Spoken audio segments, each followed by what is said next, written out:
CH21 romantic night. दुआ इस वक्त अथर्व के सामने खड़ी हुई थी। अथर्व की नज़रें दुआ के चेहरे पर टिकी हुई थीं।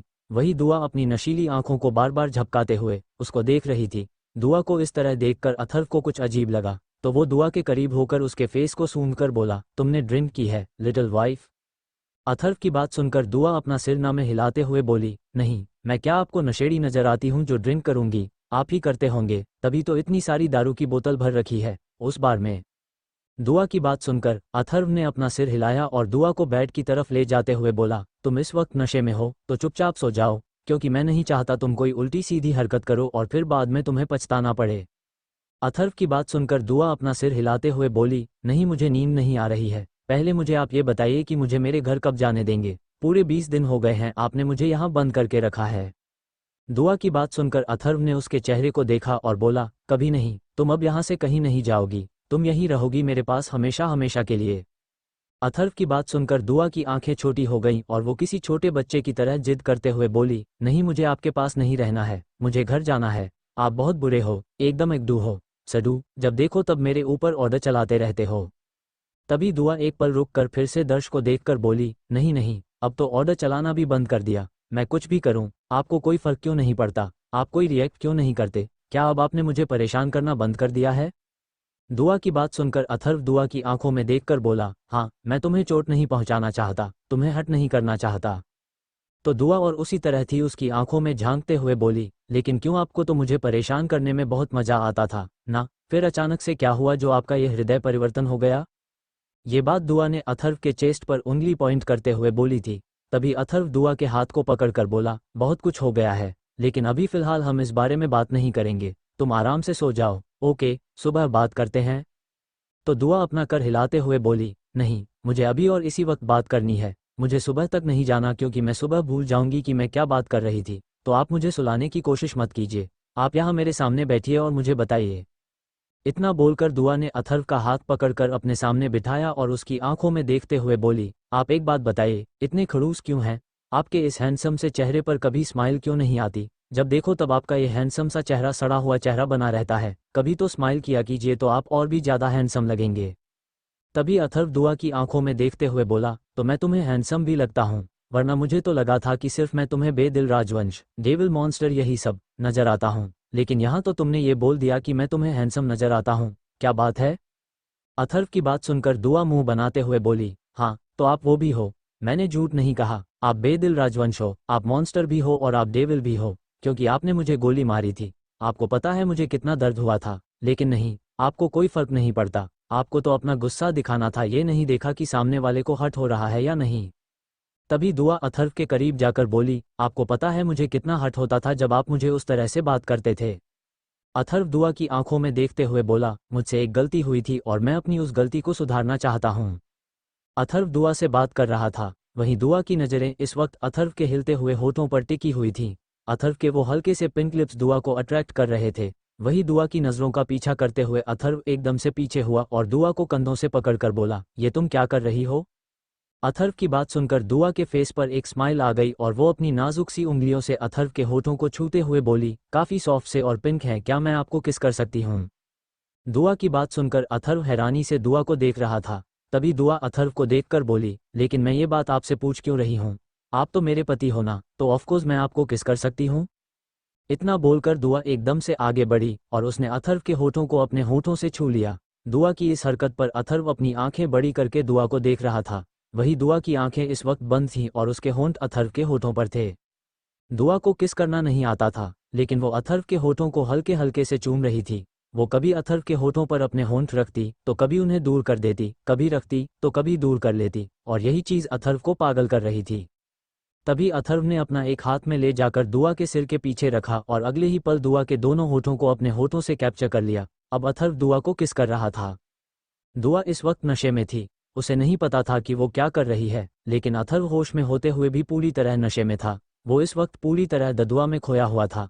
वो दुआ को काफ़ी पैशनेटली किस कर रहा था। धीरे धीरे अथर्व दुआ को लेकर बेड पर झुकने लगा तो दुआ पूरी तरह से बेड पर लेट गई, लेकिन दोनों की किस अभी भी ब्रेक नहीं हुई थी। जिस तरह अथर्व दुआ को किस कर रहा था, दुआ भी उसे उसी तरह रिस्पांस करने की कोशिश कर रही थी, लेकिन अथर्व के होंठ दुआ के होठों पर हावी हो रहे थे। धीरे धीरे अथर्व के हाथ दुआ के कब्जों के अंदर उसकी कमर पर पहुंच गए और वो उसकी कमर को सहलाने लगा। लगभग 15 मिनट बाद जब दुआ को सांस लेने में प्रॉब्लम होने लगी तब जाकर अथर्व अपने दुआ के होठों को छोड़ा। अथर्व दुआ से हल्का सा दूर हुआ और उसके चेहरे को गौर से देखने लगा। नशे की वजह से दुआ का चेहरा पहले से ही लाल था, लेकिन अब वो और भी ज्यादा लाल हो गया। उसके हल्के हल्के से सूजे हुए थे और वो और भी ज्यादा अट्रैक्टिव लग रहे थे। दुआ को इस तरह देखकर अथर्व ने अपने लोअर लिप में बाइट किया और वो दुआ को देखकर बोला, you are very beautiful little wife. फिर अगले ही पल उसने झुककर अपने होठों को दुआ के गले की सॉफ्ट स्किन पर रख दिया और वो दुआ के गले को चूमने लगा। वही दुआ के हाथ इस वक्त अथर्व के बालों में चलने लगे थे। वही अथर्व के हाथ दुआ के नाइट सूट के बटन खोलने में लगे हुए थे। धीरे धीरे अथर्व ने दुआ के नाइट सूट के सारे बटन खोल दिए और वो दुआ की गर्दन से फिसलते हुए उसकी कॉलर बोन तक पहुंच गया। दुआ इस वक्त अपनी आंखें बंद किए हुए लेटी थी और उसके मुंह से हल्की हल्की मीठी मीठी सिसकियां निकल रही थी, जो अथर्व को और भी ज्यादा पागल किया जा रही थी। धीरे धीरे अथर्व के होठ दुआ के क्लीवेज पर पहुंच गए। अथर्व ने दुआ के क्लीवेज पर एकदम से बाइट कर लिया तो दुआ की हल्की चीख निकल गई। अथर्व ने अपना सिर उठाकर देखा तो दुआ उसे ही घूर रही थी। तो अथर्व दुआ को देखकर बोला, सॉरी लेकिन तुम्हें ऐसे देखकर मैं खुद को कंट्रोल नहीं कर सकता, अब तुम्हें दर्द बर्दाश्त करना होगा लिटिल लाइफ। इतना बोलकर अथर्व ने झुककर एक बार फिर से दुआ के क्लीवेज पर अपने होठ रखे जहां उसने बाइट किया था। अब वो वाइट वाली जगह पर धीरे धीरे शक करने लगा। अथर्व ने दुआ के नाइट सूट को उसकी बॉडी से अलग करके वहीं बेड की बगल में फर्श पर फेंक दिया था और उसके होंठ दुआ की बॉडी पर फिसल रहे थे।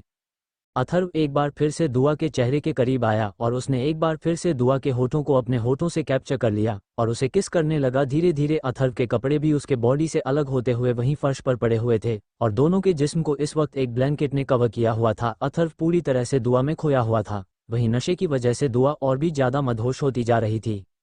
अथर्व ने दुआ के दोनों हाथों को पकड़कर बेड के ऊपर लगाया हुआ था और खुद दुआ के होठों को चूम रहा था। एक बार फिर से अथर्व के होठ दुआ के होठों से हटकर उसकी बॉडी पर चलने लगे। वही दुआ के हाथ इस वक्त अथर्व के बालों में फंसे हुए थे। वो अपनी आंखें बंद किए हुए गहरी सांस ले रही थी।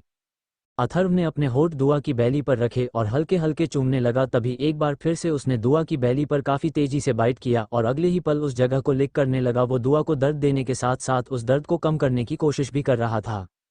उसकी धड़कनों का शोर अथर्व को अच्छे से सुनाई दे रहा था और उसके होठों से जो सिसकियां निकल रही थी वो अथर्व को और भी ज्यादा वाइल्ड कर रही थी।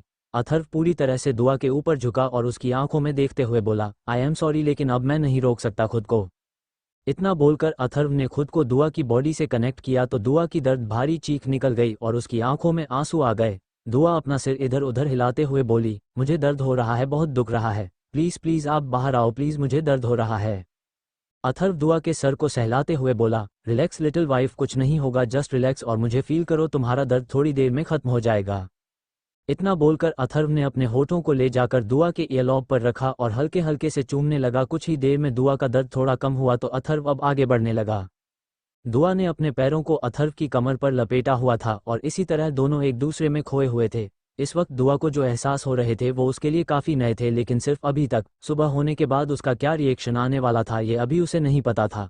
अभी वो पूरी तरह से अथर्व को महसूस कर रही थी, उसके प्यार में पूरी तरह से पिघल चुकी थी। अथर्व और दुआ पूरी रात एक दूसरे में खोए हुए थे। अथर्व ने पूरी तरह से दुआ को अपना बना लिया था। जब दुआ थक गई तो वो अथर्व के सीने पर सिर रखकर आराम से सो गई। अथर्व ने भी उसे पूरी तरह से अपनी बाहों में जकड़ा हुआ था और वो दुआ के चेहरे को देख रहा था जहां इस वक्त दुनिया जहान की मासूमियत फैली हुई थी। अथर्व दुआ को देखकर बोला, पता नहीं कल सुबह जब तुम्हारी नींद खुलेगी तब तुम्हारा रिएक्शन कैसा होगा, जैसा भी होगा मैं तुम्हें संभाल लूंगा। इस वक्त मैं खुद को कंट्रोल नहीं कर पाया और ना ही मैं करना चाहता था। बीवी हो तो मेरी तुम्हारे ऊपर पूरा हक है और शायद उससे भी ज्यादा कुछ महसूस करता हूँ तुम्हारे लिए। तुम्हारी करीबी मुझे तुम में खोने के लिए मजबूर करती है। जब तुम मेरे करीब आए तो मेरा खुद से कंट्रोल छूट गया था। इतना बोलकर अथर्व ने एक गहरी सांस ली और फिर दुआ के फोरहेड को चूमकर उसने अपनी आंखें बंद कर ली। अगर अभी तक आपने हमारे चैनल को सब्सक्राइब नहीं किया है तो प्लीज़ सब्सक्राइब कर ले। CH22 दुआ का गुस्सा। अथर्व की केयर। अगली सुबह धीरे धीरे दुआ की आंख खुली तो उसकी नज़र सबसे पहले सीलिंग पर गई। तभी दुआ को ऐसा फील हुआ कि उसकी कमर पर काफ़ी ज़्यादा वेट रखा हुआ है। ये फील करते ही दुआ ने करवट लेना चाहा तो उसके होठों से एक आह निकल गई क्योंकि उसकी पूरी बॉडी में इस वक्त बेहद दर्द हो रहा था। दुआ ने ब्लैंकेट के अंदर देखा तो इस वक्त अथर्व का हाथ दुआ की कमर पर रखा हुआ था और दोनों के जिस्म पर कपड़े नहीं थे, दोनों को बस उस ब्लैंकेट ने कवर किया हुआ था। ये देखकर दुआ की आंखें हैरानी से बड़ी हो गई। फिर उसने अपना सिर घुमाकर देखा तो उसकी बगल में अथर्व आराम से सोया हुआ था। अथर्व का चेहरा इस वक्त दुआ की गर्दन में छुपा हुआ था। खुद को और अथर्व को इस हालत में देख दुआ को बहुत बड़ा झटका लगा था। तभी दुआ ने एकदम से अथर्व का हाथ अपनी कमर से हटाया और उसे खुद से दूर करने की कोशिश करने लगी। दुआ की इस हरकत पर अथर्व की नींद भी खुल चुकी थी। दुआ उसे दूर करने की कोशिश कर रही थी और उसे धीरे धीरे उसकी आंखों में आंसू आने शुरू हो गए थे। अथर्व दुआ को देखकर उसका हाथ पकड़कर धीरे से बोला, क्या हुआ लिटिल वाइफ? अथर्व के इस तरह नॉर्मली पूछने पर दुआ को हद से ज्यादा गुस्सा आया और वो रोते हुए बोली, आप ये पूछ रहे हैं कि क्या हुआ? आपने मेरे साथ ये सब किया और उसके बाद आप ये पूछ रहे हैं कि क्या हुआ? आपको बिल्कुल भी शर्म नहीं आई मेरे साथ ये सब करते हुए? मुझे लगा कि सिर्फ आप मुझे टॉर्चर करना चाहते हैं, मुझे परेशान करना चाहते हैं, लेकिन आप इस हद तक गिर जाएंगे मैंने कभी सोचा भी नहीं था। दुआ को इस तरह रोते देख अथर्व अपनी जगह पर बैठा और उसके चेहरे को देखते हुए बोला, ऐसा भी मैंने कुछ गलत नहीं किया है और गलती मेरी नहीं है, तुम खुद मेरे करीब आई थी। अथर्व की बात सुनकर दुआ रोते हुए बोली, आप सच में बहुत बुरे हैं। पहले तो मुझे लगता था कि सिर्फ आपके पास दिल नहीं है, लेकिन अब तो मुझे ऐसा लगता है कि आपकी नज़रों में लड़कियों की तो कोई इज्जत भी नहीं है। इसीलिए आपने मेरे साथ बिना मेरी मर्जी के ये सब कुछ किया और अब ब्लेम मेरे ऊपर डाल रहे हैं कि मैं आपके करीब आई थी। क्या आपको आपके पेरेंट्स ने यही सब सिखाया है कि लड़कियों की इज्जत के साथ कैसे खेला जाता है? दुआ की बात सुनकर अथर्व को गुस्सा आ गया था। अथर्व दुआ के ऊपर जाकर उसके दोनों हाथों को मजबूती से पकड़कर बेड पर पुश करते हुए बोला, इस तरह रोना बंद करो लिटिल वाइफ, मैंने ऐसा भी कुछ नहीं किया। तुम नशे में थी, तुम मेरे करीब आई तो मैं खुद को क्यों रोकूं? बीवी हो तुम, मेरी हक है तुम पर मेरा, बस मैंने मेरा हक लिया है। मैंने तुम्हें रोकने की भी कोशिश की थी, लेकिन तुम्हें मेरी बात समझ में नहीं आ रही थी, तो अब इस तरह रिएक्ट करने से कुछ नहीं होगा। दुआ उसी तरह अथर्व की आंखों में देखकर रोते हुए बोली, मैं नशे में थी लेकिन आप तो होश में थे ना, फिर क्यों आपने एक बार भी नहीं सोचा? बीवी हूं लेकिन आपने किस तरह मुझसे शादी की ये तो आपको पता ही है ना। मैं नहीं मानती आपको अपना पति नहीं हो, आप मेरे पति, और ना ही मैं आपको कोई हक देना चाहती हूँ। तभी अथर्व तरह दुआ की आंखों में देखते हुए बोला, तुम्हारे मानने या ना मानने से कुछ नहीं होता लिटिल वाइफ, शादी तो हमारी हुई है और हम हस्बैंड वाइफ भी है, क्योंकि मैरिज सर्टिफिकेट तो यही कहता है, और तुम्हारे चाहने और ना चाहने से कुछ नहीं होगा। मुझे मेरा हक चाहिए था, मैंने ले लिया सिंपल, और वो हक मैंने जबरदस्ती नहीं लिया है, तुमने खुद दिया था। कल रात तुम खुद मेरे करीब आई, शुरुआत तुमने की, मैंने नहीं, और मैं कब तक खुद को कंट्रोल रखता? जब इतनी खूबसूरत बीवी मेरे साथ है, मेरे करीब है, जो खुद आगे बढ़कर मुझे किस कर रही है, तो खुद को कंट्रोल रखना इम्पॉसिबल था मेरे लिए। और अब तुम इतना ओवर रिएक्ट मत करो, जो हो गया सो हो गया, और अब तो ये हमारे बीच होता रहेगा लिटिल वाइफ, क्योंकि अभी तक तो मैं तुमसे दूर था, लेकिन अब मैं तुम्हारे इतने करीब आ चुका हूँ कि तुम्हें पूरी तरीके से महसूस किया है, और अब तुम्हारे लिए मेरा जुनून बढ़ता जाएगा, तुम्हें पाने की तड़प बढ़ती जाएगी, तो अब तुम चाहकर भी मुझसे दूर नहीं जा पाओगी। फिर अथर्व दुआ के ऊपर से उठा और उसने ब्लैंकेट खुद से अलग किया और बेड से खड़ा हो गया। अथर्व को इस तरह खड़े होते हुए देखकर दुआ ने जल्दी से अपना चेहरा दूसरी तरफ घुमा लिया। उसके गाल शर्म से लाल हो चुके थे। दुआ की इस हरकत पर अथर्व हल्का सा मुस्कुराया और उसने झुककर दुआ को ब्लैंकेट से अलग किया और अपनी गोद में उठा लिया। ये देखकर दुआ ने जल्दी से खुद को कवर करने की कोशिश की और अथर्व को देखकर बोली, ये आप क्या कर रहे हैं? प्लीज मुझे छोड़िए, पहले ही आप मेरे साथ बहुत कुछ कर चुके हैं, अब आप ऐसा कुछ नहीं कर सकते, छोड़िए मुझे। दुआ की बात सुनकर अथर्व दुआ को देखकर धीरे से बोला, रिलैक्स लिटिल वाइफ, कुछ नहीं कर रहा हूँ। वैसे भी कल रात तुम बहुत बर्दाश्त कर चुकी हो, अब मुझे बर्दाश्त नहीं कर पाओगी, मैं तो बस तुम्हारी हेल्प कर रहा हूँ। आई नो कल तुम्हारा फर्स्ट टाइम था और इस सब से तुम्हें पेन हो रहा होगा, क्योंकि कल रात में कुछ ज़्यादा ही वाइल्ड था, इसलिए बस तुम्हारे दर्द को थोड़ा कम करने की कोशिश कर रहा हूँ। इतना बोलकर अथर्व दुआ को इस तरह लेकर बाथरूम की तरफ बढ़ गया। खुद को इस तरह बिना कपड़ों के अथर्व की बाहों में देखकर दुआ को हद से ज्यादा शर्म आ रही थी। उसके गाल पूरी तरह से लाल हो चुके थे और उसकी पलकें झुकी हुई थी।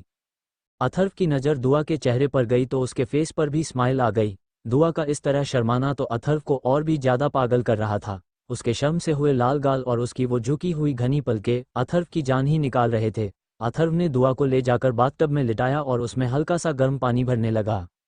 दुआ ने इस वक्त अथर्व की तरफ से अपना चेहरा घुमाया हुआ था।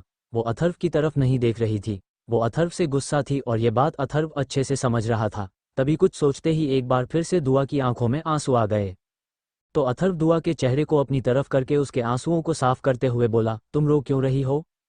अथर्व की बात सुनकर दुआ था उसके हाथों को झटकते हुए बोली, सीरियसली आप मुझसे पूछ रहे हैं कि मैं रो क्यों रही हूँ?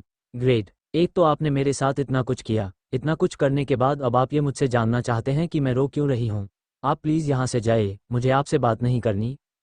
दुआ की बात सुनकर अथर्व दुआ के ऊपर झुकते हुए बोला, मैं कहीं नहीं जा रहा हूँ, और अगर मैं यहाँ से चला गया तो तुम्हारी हालत ऐसी नहीं है कि तुम खुद अपने पैरों पर खड़ी हो सको, तुम्हें तकलीफ होगी, दर्द होगा, और मैं नहीं चाहता कि तुम्हें दर्द हो, इसलिए चुपचाप बैठी रहो, फिर मैं तुम्हें ले चलूंगा बाहर। इतना बोलकर अथर्व भी दुआ के साथ बाथटब में बैठ गया। अथर्व को अपने सामने देखकर दुआ एकदम से बोली, ये आपके क्या कर रहे हैं? आप प्लीज़ इसमें से बाहर निकलिए, आप इस तरह मेरे साथ नहीं नहा सकते। दुआ की बात सुनकर अथर्व दुआ का हाथ पकड़कर अपनी तरफ खींचते हुए बोला, क्यों, इस तरह नहाने में क्या प्रॉब्लम है? तुम हर चीज़ में रोक टोक बहुत करती हो लिटिल वाइफ, चुपचाप शांति से बैठो और मैं जो कर रहा हूँ मुझे करने दो। अथर्व की बात सुनकर दुआ एकदम से चिढ़ गई और उसने अथर्व की तरफ से अपना मुंह घुमा लिया। तभी अथर्व के हाथ दुआ को अपनी बैक पर फील हुए, ये फील करते ही दुआ ने एकदम से अथर्व की तरफ देखा। तो अथर्व एक बार फिर से बोला, रिलैक्स, कुछ नहीं कर रहा हूँ, बस तुम्हें हल्के हल्के हाथों से मसाज दे रहा हूँ ताकि तुम्हें अच्छा फील हो, चुपचाप बैठी रहो। अथर्व की बात सुनकर दुआ उसके हाथों को खुद की बॉडी से दूर करते हुए बोली, कोई ज़रूरत नहीं है।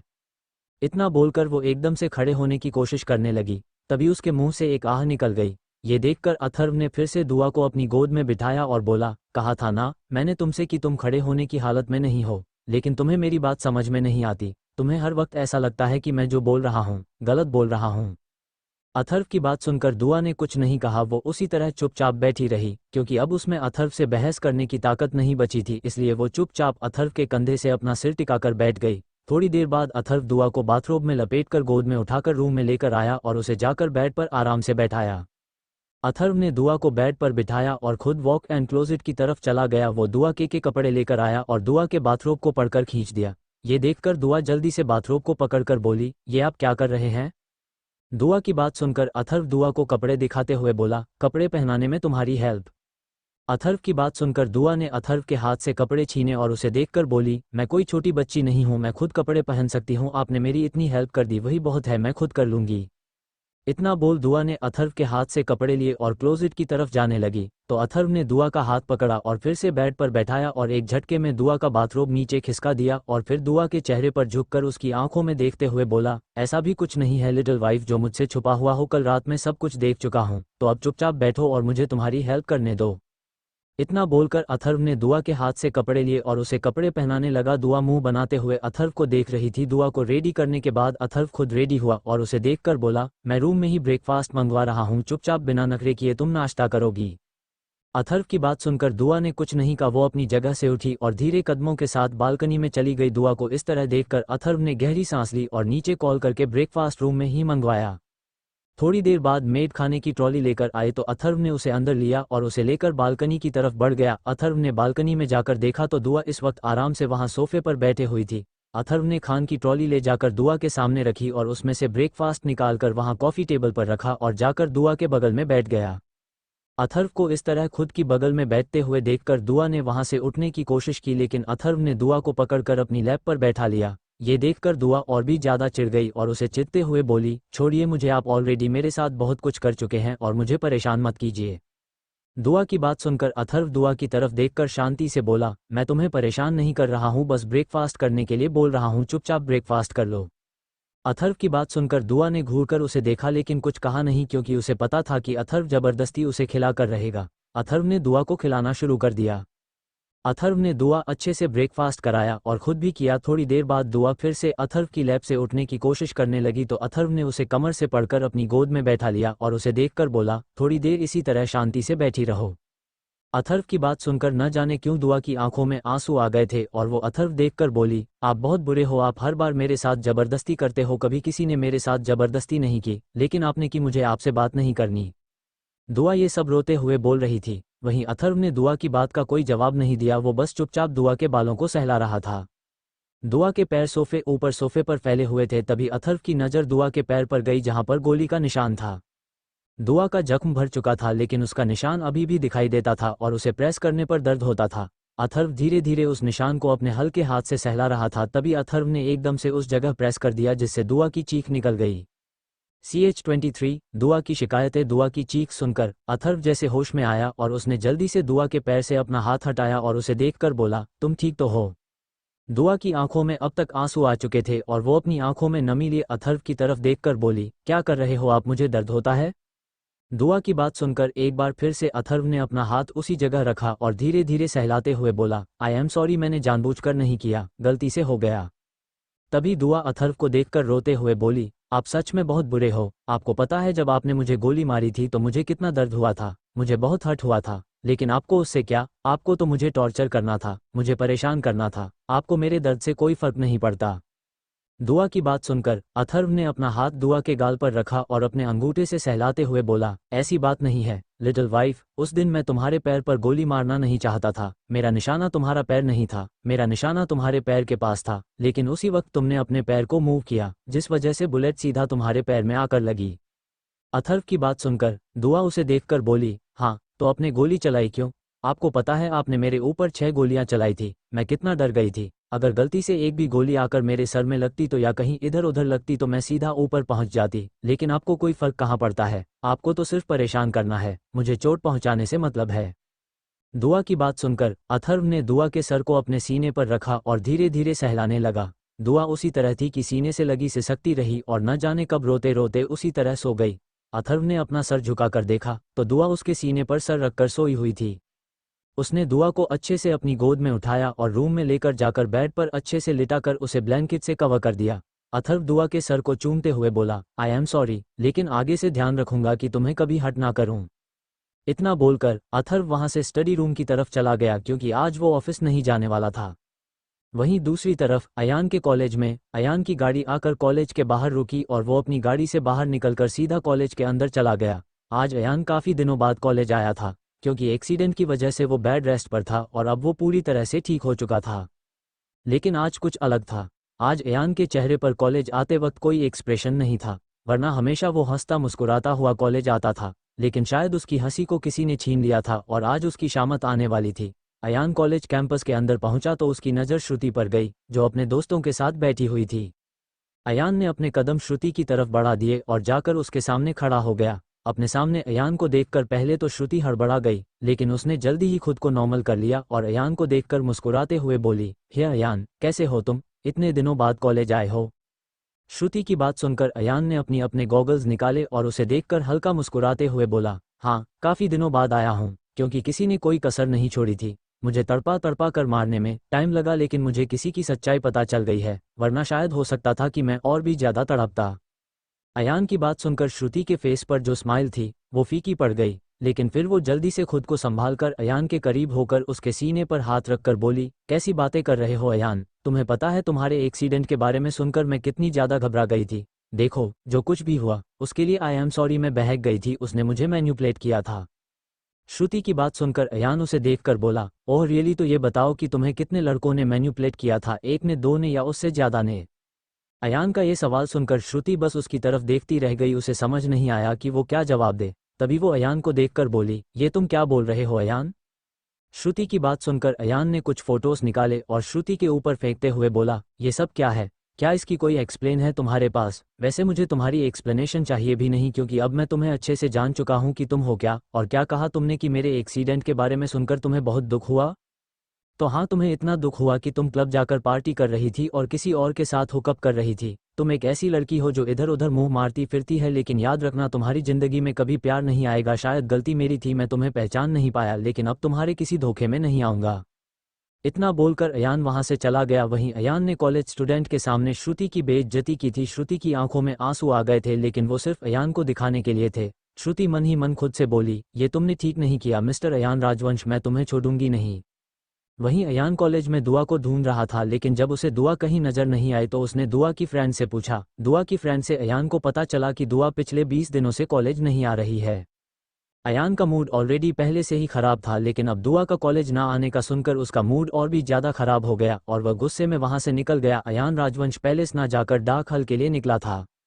CH24 दुआ के आंसू डार्क हॉल। दुआ इस वक्त हॉल में सोफे पर बैठी हुई थी और वो अथर्व के फोन में गेम खेल रही थी। अथर्व ने दुआ को अपना फ़ोन दिया हुआ था। अथर्व दुआ को पैम्पर कर रहा था और खुद इस वक्त स्टडी रूम में था। तभी अयान अंदर आया, उसकी नज़र सीधा दुआ पर गई। दुआ को वहां देखकर अयान ने पहले अपनी आंखें एक बार बंद की और अपना सर झटका। उसे ऐसा लग रहा था जैसे कि वो कोई सपना देख रहा हो। फिर जब अयान को ये कन्फर्म हो गया कि वो सपना नहीं देख रहा है बल्कि दुआ हकीकत में उसके सामने बैठी है, तो वो जल्दी से दुआ के पास गया और एकदम से उसको हक कर लिया। अचानक से किसी के इस तरह हक करने पर दुआ हड़बड़ा गई। तभी अयान दुआ से अलग हुआ और उसके चेहरे को देखते हुए बोला, तुझे पता है मैं कॉलेज में तुझे ढूंढ रहा था और पता चला कि तुम 20 दिनों से कॉलेज नहीं आ रही हो। अयान को वहां देखकर दुआ शॉक थी, उसे समझ नहीं आ रहा था कि अयान यहाँ क्या कर रहा है। तभी अयान दुआ के चेहरे के सामने चुटकी बजाते हुए बोला, मैं तुझसे बात कर रहा हूँ, कहाँ खोई हुई है? अच्छा बताओ तुम यहाँ क्या कर रही हो? अयान की बात सुनकर दुआ होश में आई और उसे देखकर बोली, तुम यहाँ क्या कर रहे हो? दुआ की बात सुनकर अयान उसे देखकर बोला, ओ हेलो मैडम, पहले सवाल मैंने किया है, तुम मेरे सवाल का जवाब दो, तुम यहाँ क्या कर रही हो? अयान की बात सुनकर दुआ मासूमियत से बोली, ये मेरे हस्बैंड का घर है। दुआ की बात सुनकर अयान ने कुछ पल तक उसकी बात को प्रोसेस किया। फिर जब दुआ की बात का मतलब समझ में आया तो उसकी आंखें हैरानी से बड़ी हो गई और वो दुआ के चेहरे की तरफ देखते हुए बोला, अथर्व भाई तुम्हारे हस्बैंड हैं? अयान की बात सुनकर दुआ ने अपना सर हाँ में हिला दिया। तभी दुआ एकदम से बोली, क्या कहा तुमने अभी भाई? वो तुम्हारे भाई है? तो अयान अपना सिर हिलाते हुए बोला, हाँ वो मेरे भाई है और मुझे बात समझ में नहीं आ रही, तूने भाई से शादी की कब, कैसे, क्यों, क्या हुआ, मुझे सब जानना है। ये सुनकर कि अथर्व अयान का भाई है, दुआ पहले से ही शॉक थी। फिर जब उसके कानों में अथर्व की आवाज़ सुनाई दी तो अब वो अपने सेंस में वापस आई और उसने कुछ बताने के लिए अपना मुंह खोला ही था। तभी उसकी नज़र अथर्व पर गई जो अयान के पीछे से स्टडी रूम में आ रहा था और वहीं खड़े होकर दुआ को देखने लगा। इससे पहले दुआ कुछ बोलती अथर्व ने उसे अपनी आंखें दिखाई और अपना सिर ना में हिला दिया। भले ही अथर्व आजकल उससे प्यार से पेश आ रहा था, उसे पैम्पर कर रहा था, लेकिन अभी भी दुआ को अथर्व से डर लगता था, तो वो अयान से कुछ बोल ही नहीं पाए। तभी अयान दुआ से बोला, क्या हुआ, कुछ पूछ रहा हूँ बोलोगी? और उधर क्या देख रही हो? इतना बोलकर अयान ने अपना सर घुमाकर देखा तो अथर्व उसके पीछे खड़ा हुआ था। अथर्व को देखकर अयाना अपनी जगह से खड़ा हो गया। अयान अथर्व की तरफ देख रहा था। तभी अथर्व ने अपने कदम अयान की तरह बढ़ा दिए और वो अयान के सामने आकर रुका। अयान अथर्व और दुआ को एक साथ घूरते हुए बोला, आप दोनों हस्बैंड वाइफ हो? अयान की बात सुनकर दुआ ने मासूमियत से सर हिला दिया। वही अथर्व अभी भी वैसे ही खड़ा था। दुआ की हाँ सुनकर अयान ने गहरी सांस ली और गुस्से में उन दोनों को घूरने लगा और जाकर सोफे पर बैठकर चिल्लाते हुए बोला, वाओ ग्रेट, क्या न्यूज़ मिल रही है मुझे? मैं इतना पागल हुआ घूम रहा हूँ और यहाँ आकर मुझे सरप्राइज पर सरप्राइज दिए जा रहे हैं, क्या बात है? फिर अयान अथर्व की तरफ देखकर बोला, पहले भाई आपने मुझसे शादी की बात छुपाई, आपने मुझे अपनी शादी के बारे में नहीं बताया और बताया तो ये नहीं बताया कि आपने शादी किससे की है। और दुआ तुम तो मेरी सबसे अच्छी दोस्त थी ना, जिंदगी में भाई के बाद तुम ही सबसे ज़्यादा मेरे क्लोज थी, मेरी सबसे अच्छी फ्रेंड थी और तुमने भी मुझे अपनी शादी की बात नहीं बताई। आप दोनों के लिए सिर्फ मैं ही पागल हूँ कि मैं ही पागलों की तरह आप दोनों को अपना सब कुछ मानता हूँ। आपकी ज़िंदगी में मेरी कोई वैल्यू नहीं है। अयान की बात सुनकर अथर्व अयान के पास जाकर बोला, ऐसा कुछ नहीं है अयान, मैंने तुमसे पहले भी कहा था कि कुछ पर्सनल रीजन की वजह से मुझे जल्द से जल्द शादी करनी पड़ी और दुआ की भी गलती नहीं है, उसे नहीं पता था कि तुम मेरे भाई हो। अथर्व की बात सुनकर अयान ने अथर्व को घूरा और बोला, रियली ब्रो, उसे ये नहीं पता था कि आप मेरे भाई हो, लेकिन उसने शादी तो की, वो मुझे ये तो बता सकती थी कि वो शादी कर रही है। वहाँ मैं हॉस्पिटल में हूँ और यहाँ आप दोनों अपनी शादी रचा रहे हो। अयान के मुंह से हॉस्पिटल की बात सुनकर दुआ को एक झटका लगा और वो अयान के पास जाकर बोली, क्या कहा? तुम हॉस्पिटल में थे? तुम्हें क्या हुआ था? तुम ठीक तो हो? ये सब बोलते हुए दुआ के फेस पर अयान के लिए फिक्र साफ दिखाई दे रही थी। तभी अयान दुआ को देखकर बोला, रिलैक्स, मैं ठीक हूँ, इतना घबराने की जरूरत नहीं है, एक छोटा सा एक्सीडेंट हुआ था, अब सब कुछ ठीक है।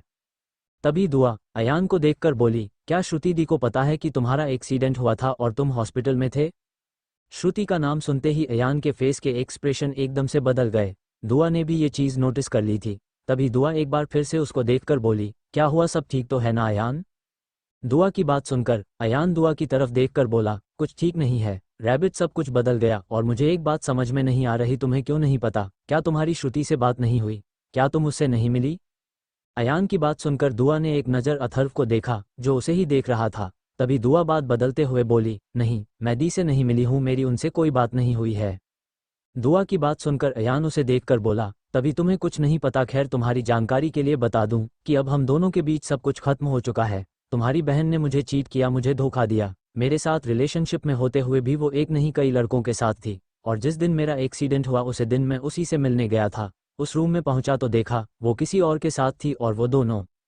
इतना बोलते हुए अयान चुप हो गया। तभी दुआ अयान को देखकर बोली, ऐसा भी तो हो सकता है कि तुम्हें कोई मिसअंडरस्टैंडिंग हुई हो, तुमने किसी और को देखा हो, वो दी हो ही ना। दी कभी ऐसा नहीं कर सकती, वो तुमसे बहुत प्यार करती है, फिर वो ऐसा क्यों करेगी? जरूर तुम दोनों के बीच कोई गलतफहमी हुई है।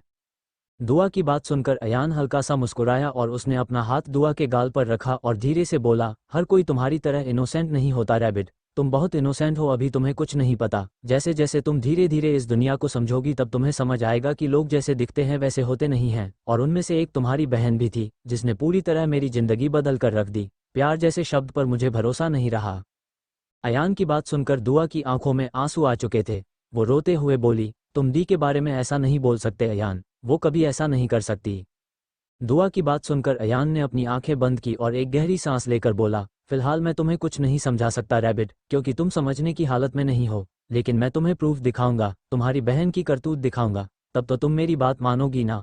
उस लड़की ने सबकी आंखों पर एक अच्छाई की पट्टी बांध रखी है, जैसे वो कोई सच्चाई और अच्छाई की देवी हो, लेकिन ऐसा नहीं है। उस जैसी कमीनी औरत मैंने अपने पूरे लाइफ में नहीं देखी, और इस चीज़ को मैं तुम्हें भी दिखाकर रहूंगा। इतना बोलकर अयान वहां से उठा और डार्क हिल से निकल गया, क्योंकि इस वक्त उसे गुस्सा आ रहा था। गुस्सा उसे दुआ पर नहीं आ रहा था बल्कि श्रुति पर आ रहा था, जो वो सबके सामने अच्छाई का चोला ओढ़ कर घूमती थी। उस अच्छाई के चोले के आगे कोई भी उसे गलत समझने के लिए तैयार नहीं था। दुआ हॉल में सोफे पर बैठी रो रही थी। तभी अथर्व दुआ के पास गया और उसके शोल्डर पर हाथ रखते हुए धीरे से बोला, रिलैक्स लिटिल वाइफ, सब ठीक हो जाएगा। अथर्व की बात सुनकर दुआ ने अपना चेहरा अथर्व की तरफ घुमाया। वो अपनी आंसुओं से भरी आंखों से अथर्व को देखने लगी। दुआ की आंखें रोने की वजह से लाल हो गई थीं और उसकी नाक भी लाल हो गई थी। दुआ रोते हुए अथर्व को देखकर बोली, क्या ठीक हो जाएगा? अब आप क्या ठीक होने का बोल रहे हैं? कुछ ठीक नहीं होगा, सब कुछ बर्बाद हो गया। इन 20 दिनों में मेरी जिंदगी पूरी तरह से पलट गई। तो अथर्व दुआ को शांत करते हुए बोला, ऐसा भी कुछ नहीं हुआ है लिटिल वाइफ, धीरे धीरे सब कुछ नॉर्मल हो जाएगा। जो भी चेंज हुए हैं वो धीरे धीरे नॉर्मल हो जाएंगे, और अब तुम्हें उन्हें एक्सेप्ट करना होगा, क्योंकि लाइफ हर टाइम एक जैसी नहीं चलती। ये बात तुम जितनी जल्दी समझ जाओ वही बेहतर है। दुआ अपनी जगह से खड़ी होकर अथर्व पर चिल्लाते हुए बोली, मुझे नहीं समझना, मुझे कुछ नहीं समझना, सब आपकी वजह से हुआ है। जब से आप मेरी लाइफ में आए तब से मेरी जिंदगी ही बदल गई है। कुछ भी पहले जैसा नहीं रहा। आपने मुझे मेरी फैमिली से दूर कर दिया, मेरे साथ इतना गंदा बिहेव किया, और अब पता नहीं क्यों अचानक से आपको मेरे ऊपर प्यार आ रहा है। मुझे ना ही आप पहले समझ में आए थे और ना ही मुझे अब आप समझ में आ रहे हैं। अथर्व शांति से दुआ की बात सुन रहा था। उसने दुआ की बात पर कोई रिएक्ट नहीं किया, क्योंकि उसे पता था दुआ के लिए ये सब चीज़ें बहुत ज़्यादा स्ट्रेसफुल हैं और दुआ के दिमाग पर स्ट्रेस भी रहा था। वो रोए जा रही थी और अथर्व के ऊपर चिल्लाए जा रही थी। तभी अथर्व अपनी जगह से खड़ा हुआ और उसने अपने कदम दुआ की तरफ बढ़ा दिए। अथर्व को अपनी तरफ आते देख दुआ ने अपने कदम पीछे की तरफ लेने शुरू कर दिए थे। चाहे वो किसी भी सिचुएशन में हो, भले ही वो अथर्व पर चिल्ला रही थी, लेकिन अभी भी उसे अथर्व से डर लगता था। दुआ पीछे के पीछे कॉफ़ी टेबल रखी हुई थी और वो खिसकते हुए कॉफ़ी टेबल से जा टकराई और वो गिरने को हुई। तभी अथर्व ने एकदम से आगे बढ़कर दुआ का हाथ पकड़ा और अपनी तरफ खींच लिया, जिस वजह से दुआ सीधा अथर्व के सीने से जा लगी। अगर दुआ टेबल पर गिरती तो उसे काफ़ी ज़्यादा चोट लगती, क्योंकि टेबल पर एक एंटीक पीस रखा हुआ था जो थोड़ा शार्प था। अथर्व दुआ को अपने सीने से लगाए हुए बोला, शांत हो जाओ लिटिल वाइफ, अपने दिमाग को इतना स्ट्रेस मत दो, तुम्हारा छोटा सा दिमाग इतना स्ट्रेस बर्दाश्त नहीं कर पाएगा। अथर्व की बात सुनकर दुआ अथर्व से अलग हुई और उसके चेहरे को देखकर बोली, आपको जब लगता है कि मेरा दिमाग इतना स्ट्रेस बर्दाश्त नहीं कर पाएगा तो आप क्यों मुझे इतना स्ट्रेस दे रहे हैं? आपने मेरे साथ इतना सब कुछ किया, मुझे किसी चीज़ के बारे में कोई आइडिया नहीं है कि आपने मेरे साथ ऐसा क्यों किया। आपने मुझे टॉर्चर किया और ज़बरदस्ती मुझसे शादी की। क्या आप मुझे किसी चीज़ का बदला ले रहे हैं? CH25 sweet revenge. दुआ की बात सुनकर अथर्व ने कुछ पल तक दुआ के चेहरे को देखा और फिर धीरे से बोला, तुम्हें क्या लगता है लिटिल वाइफ? अथर्व की बात सुनकर दुआ अथर्व चेहरे की तरफ देखकर बोली, मुझे तो लगता है कि आप सच में मुझसे किसी चीज़ का बदला ले रहे हैं। दुआ की बात सुनकर अथर्व उसे देखकर बोला, अगर तुम्हें ये लगता है कि मैं तुमसे किसी चीज़ का बदला ले रहा हूं तो यही सही, हाँ ले रहा हूं मैं तुमसे बदला। तो दुआ धीरे से बोली, किस चीज़ का बदला ले रहे हैं आप, मुझसे ये भी बता दीजिए। दुआ की बात पर अथर्व उसकी आंखों में देखते हुए बोला, अगर तुमने इतना पता लगा लिया है कि मैं तुमसे बदला ले रहा हूं तो फिर तुम ये भी पता लगा लो कि मैं किस चीज़ का बदला ले रहा हूं। अथर्व की बात सुनकर दुआ ने अपना मुंह बना लिया और अथर्व की तरफ से मुंह फेर कर वो गुस्से में खड़ी हो गई। तभी अथर्व ने दुआ को अपनी गोद में उठाया और सीढ़ियों की तरफ लेकर बढ़ गया। अथर्व के इस तरह गोद में उठाने पर दुआ उसके सीने पर हाथ रख कर बोली, मुझे नीचे उतारिए, मुझे आपके साथ कहीं नहीं जाना। आप बदला ले रहे हैं ना मुझसे, तो आप अपना बदल लीजिए, मेरी हेल्प करने की ज़रूरत नहीं है। दुआ की बात पर अथर्व उसी तरह दुआ को गोद में उठाए हुए बोला, वही तो करने जा रहा हूँ, चलो रूम में तुमसे अच्छे से बदला लूँगा। अथर्व की बात सुनकर दुआ एक बार फिर से अथर्व से बोली, आप सच में बहुत बुरे हो, इतने टाइम से आप अच्छे होने का ड्रामा कर रहे थे, ना कि आप सुधर गए हो। लेकिन आप अभी तक नहीं सुधरे, आपको मुझसे अभी भी बदला लेना है, मुझे चोट पहुंचानी है। दुआ की बात का अथर्व ने कोई जवाब नहीं दिया। वो उसी तरह दुआ को रूम में लेकर पहुंचा। रूम में जाकर अथर्व ने उसे सीधा बेड पर लेटा दिया। ये देखकर दुआ हैरानी से अथर्व को देख रही थी। उसे लगा था कि अथर्व उसके साथ कुछ करेगा, जैसे उसे टॉर्चर करेगा, उसे परेशान करेगा या उसे किसी तरह की सजा देगा, लेकिन यहाँ तो अथर्व ने आकर उसे बेड पर लेटा दिया था। वो कंफ्यूजन से अथर्व को देख रही थी। उसे समझ में नहीं आ रहा था कि अथर्व क्या करने की कोशिश कर रहा है। तभी अथर्व अपनी शर्ट के बटन खोलने लगा। ये देखकर दुआ की आंखें हैरानी से बड़ी हो गई और वो अपनी आंखों पर हाथ रखते हुए बोली, ये आप क्या कर रहे हैं? अथर्व ने अपनी शर्ट को उतारकर वहीं फर्श पर फेंक दिया और बेड पर दुआ के करीब आते हुए बोला, तुमसे बदला ले रहा हूँ लिटिल वाइफ, तुमने ही तो कहा था कि मैं तुमसे बदला ले लूँ, तो वही ले रहा हूँ। फिर अथर्व दुआ के चेहरे के ऊपर झुका और उसकी आंखों में देखते हुए धीरे से बोला, और आई प्रॉमिस, इस बार तुम्हें हर्ट नहीं करूंगा, तुम्हें दर्द नहीं होगा, बल्कि तुम एंजॉय करने वाली हो लिटिल वाइफ। अथर्व की बात सुनकर दुआ ने अपनी थूक निगल ली, क्योंकि इस वक्त उसे अथर्व की आंखों में लस्ट साफ दिखाई दे रही थी और वो समझ गई थी कि अथर्व उसके साथ क्या करने वाला है। तभी दुआ ने एकदम से अथर्व को धक्का दिया तो अथर्व सीधा जाकर दुआ की बगल में गिरा। अथर्व को दुआ की हरकत का कोई आइडिया नहीं था। उसे नहीं लगा था कि दुआ ऐसा कुछ करेगी। दुआ अथर्व के गिरते ही जल्दी से अपनी जगह से खड़ी हुई और बेड से उतर गई। दुआ को बेड से उठते देख अथर्व से देखकर बोला, तुम मुझसे बच नहीं सकती लिटिल वाइफ, तो ये फालतू के ड्रामा मत करो, चुपचाप यहाँ मेरे करीब आओ, क्योंकि तुम जितना मुझसे दूर जाने की कोशिश करोगी मैं उतना ही ज़्यादा तुम्हें परेशान करूंगा। फिर तुम डिसाइड कर लो कि तुम्हें करना क्या है। तभी दुआ मुंह बनाते हुए बोली, आप मुझे परेशान तब करेंगे ना जब मैं आपके हाथ आऊंगी, पहले पकड़कर तो दिखाए, आपको पता है पकड़म पकड़ाई में मुझे कोई नहीं पड़ सकता।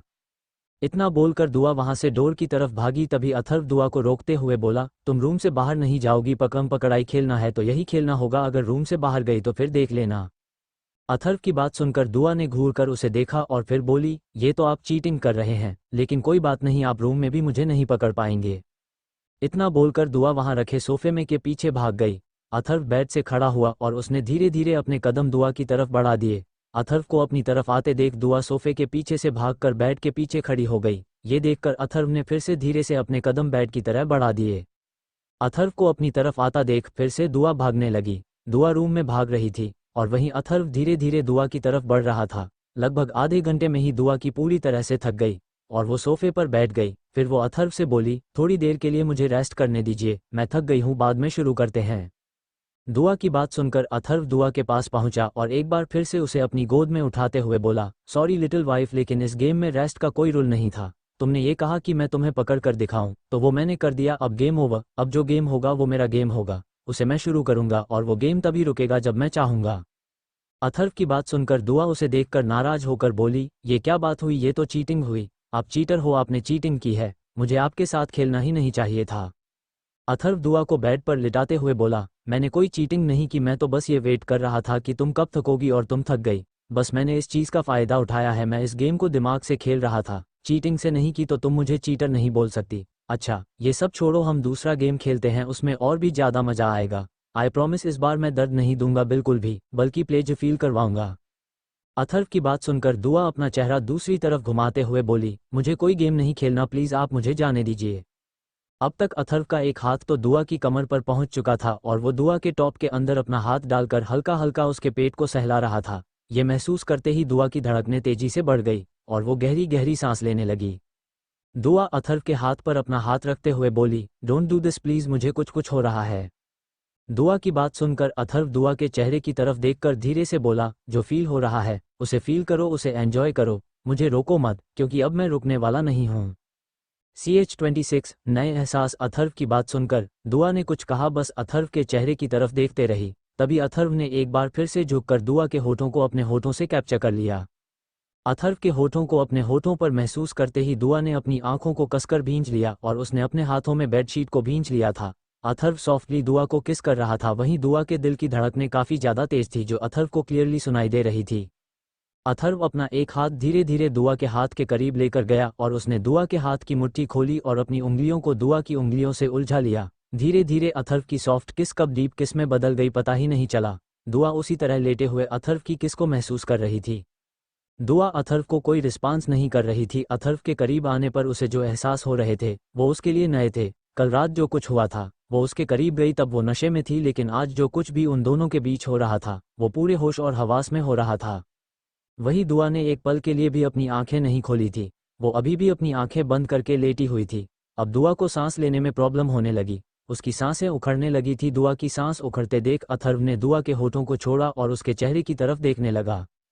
दुआ के होठ अथर्व के किस करने की वजह से एकदम सुर्ख लाल हो चुके थे। दुआ के सुर्ख लाल होठों को देखकर अथर्व का एक बार फिर से दुआ के होठों को चूमने का मन करने लगा, लेकिन फिलहाल दुआ की सांस उसके कंट्रोल में नहीं थी। दुआ ठीक से सांस नहीं ले पा रही थी तो अथर्व ने अपने होठों को दुआ के कंधे पर रखा और धीरे धीरे वो दुआ के कंधे को चूमने लगा। अचानक ही अथर्व ने दुआ के कंधे पर बाइट कर लिया, जिससे दुआ की एक चीख निकल गई और उसने अपनी आंखें खोलकर अथर्व की तरह देखा तो अथर्व अभी भी दुआ के कंधे पर झुका हुआ था और बाइट करने वाली जगह को सक कर रहा था। धीरे धीरे दुआ के हाथ अथर्व के बालों में आ चुके थे। अथर्व के बालों को दुआ ने अपनी मुट्ठी में भर रखा था। तभी अथर्व ने दुआ की ड्रेस की जीप पीछे से खोल दी। ये महसूस करते ही दुआ की आंखें हैरानी से बड़ी हो गईं, लेकिन उसके मुंह से एक शब्द भी नहीं निकला। उसे अथर्व का टच कहीं से भी गलत नहीं लग रहा था, बल्कि वो खुद अथर्व के हर एक टच में खोती चली जा रही थी। तभी अथर्व दुआ को ऊपर से उठा और उसने नाइट स्टैंड पर रखा रिमोट उठाया और बटन दबाकर रूम के सारे कर्टन बंद कर दिए। रूम की लाइट भी ऑफ कर दी। अब उस रूम में पूरी तरह से अंधेरा था। सिर्फ एक येलो कलर की हल्की सी डिम लाइट जल रही थी। अथर्व को दुआ की सांसों का शोर अच्छे से सुनाई दे रहा था। तभी अथर्व दुआ के कान के पास झुका और धीरे से बोला, लिटिल वाइफ, तुम्हारी मॉर्निंग काफ़ी सेक्सी है और वो मुझे और भी ज़्यादा एक्साइटेड करती है। जब भी मैं तुम्हारी वो सेक्सुअल आवाज़ें सुनता हूँ तो मुझे और भी ज़्यादा एक्साइटमेंट फील होती है और मुझे तुम्हारी मॉर्निंग में अपना नाम सुनना है। अथर्व की बात सुनकर दुआ ने कुछ नहीं कहा, बस अपनी नज़रें झुका ली, क्योंकि इस वक्त उसे हद से ज़्यादा शर्म आ रही थी। अथर्व जो कुछ भी कर रहा था दुआ उसे रोक नहीं रही थी, बल्कि वो खुद अथर्व के एहसासों में डूबती चली जा रही थी। उसे खुद समझ नहीं आ रहा था कि उसके साथ ये हो क्या रहा है। अथर्व अब आगे बढ़ने लगा था। धीरे धीरे उसने दुआ के कपड़ों को उसकी बॉडी से निकालना शुरू कर दिया और कुछ ही देर में दोनों के कपड़े वहीं रूम में फ्लो पर पड़े हुए थे। इस वक्त दोनों को एक ब्लैंकेट ने कवर कर रखा था। अथर्व के होठ दुआ की पूरी बॉडी पर चल रहे थे और दुआ के मुंह से सिसकियां निकल रही थी। तभी अथर्व एक बार फिर से दुआ के ऊपर आया और अगले ही पल दुआ की आंखों में आंसू आ गए। वो दर्द से चिल्लाते हुए बोली, प्लीज़ मुझे दर्द हो रहा है, प्लीज़ मुझे नहीं करना ये, प्लीज़। तभी अथर्व दुआ को शांत करते हुए बोला, रिलैक्स लिटिल वाइफ, कुछ नहीं होगा, बस थोड़ी देर के लिए इस पेन को बर्दाश्त कर लो। हम दोनों सेकंड टाइम इंटीमेट हो रहे हैं, तुम्हारा सेकंड टाइम है जिस वजह से तुम्हें पेन हो रहा है, लेकिन नेक्स्ट टाइम से ऐसा कुछ नहीं होगा। अथर्व की बात सुनकर दुआ उसके चेहरे की तरफ देखते हुए बोली, आपने कहा था आप मुझे हर्ट नहीं करोगे, मुझे दर्द नहीं दोगे। आपने झूठ कहा था, आपने फिर से मुझे हर्ट किया, मुझे दर्द दिया, मुझे बहुत दर्द हो रहा है, प्लीज़ आप बाहर आ जाइए ना। दुआ की बात सुनकर अथर्व उसकी आंखों में देखते हुए बोला, सॉरी लिटिल वाइफ, लेकिन अब ये पॉसिबल नहीं है। तुम्हें अब इस दर्द को बर्दाश्त करना पड़ेगा, लेकिन मैं कह रहा हूँ कि मेरा यकीन करो, थोड़ी देर में तुम्हारा ये दर्द खत्म हो जाएगा। चलो मैं तुम्हें डिस्ट्रैक्ट करता हूँ। इतना बोलकर अथर्व ने एक बार फिर से अपने होठों को दुआ की गर्दन की सॉफ्ट स्किन पर रखा और उसे चूमने लगा। अथर्व की गर्म सांसें दुआ को अपनी गर्दन पर फील हो रही थी और उसके रोंगटे खड़े हो रहे थे। धीरे धीरे दुआ का दर्द कम होने लगा था और इसी के साथ अथर्व आगे बढ़ने लगा। धीरे धीरे दुआ की सिसकियां उस कमरे में गूंजने लगी और दोनों एक अलग ही दुनिया में खोए हुए थे।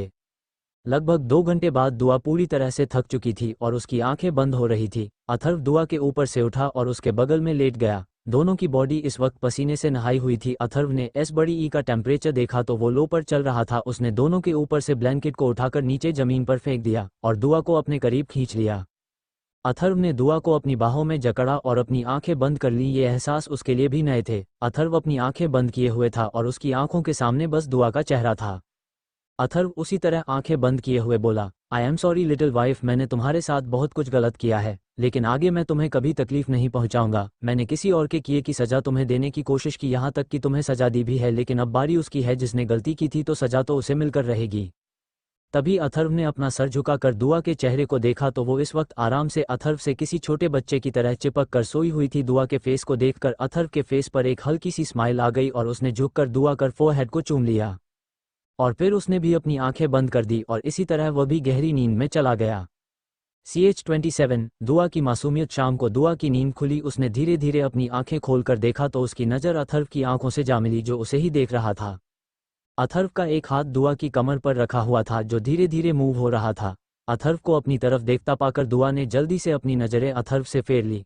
इस वक्त दुआ को अथर्व से हद से ज़्यादा शर्म आ रही थी, क्योंकि थोड़ी देर पहले उन दोनों के बीच जो हुआ अब वो सब दुआ को शर्माने पर मजबूर कर रहा था। तभी अथर्व दुआ के कमर पर अपनी पकड़ मजबूत करते हुए बोला, तुम इस तरह मुझे इग्नोर नहीं कर सकती लिटिल वाइफ, तुम्हें पता है कि मुझे इग्नोर होना पसंद नहीं है, तो तुम मुझे यूं देखकर इग्नोर नहीं कर सकती। अथर्व की बात सुनकर दुआ मासूमियत से बोली, लेकिन मैं आपको इग्नोर कहाँ कर रही हूँ, मैंने तो अभी तक आपको इग्नोर नहीं किया। दुआ की बात सुनकर अथर्व धीरे से बोला, तो अभी तुम ये जो कर रही हो वो क्या है, मुझे देखकर अपनी नज़रें फेर रही हो, ये क्या है? तो दुआ फिर से मासूमियत से बोली, वो मुझे शर्म आ रही थी बस, और कुछ नहीं। इतना बोलकर दुआ ने अपनी नज़रें झुका ली।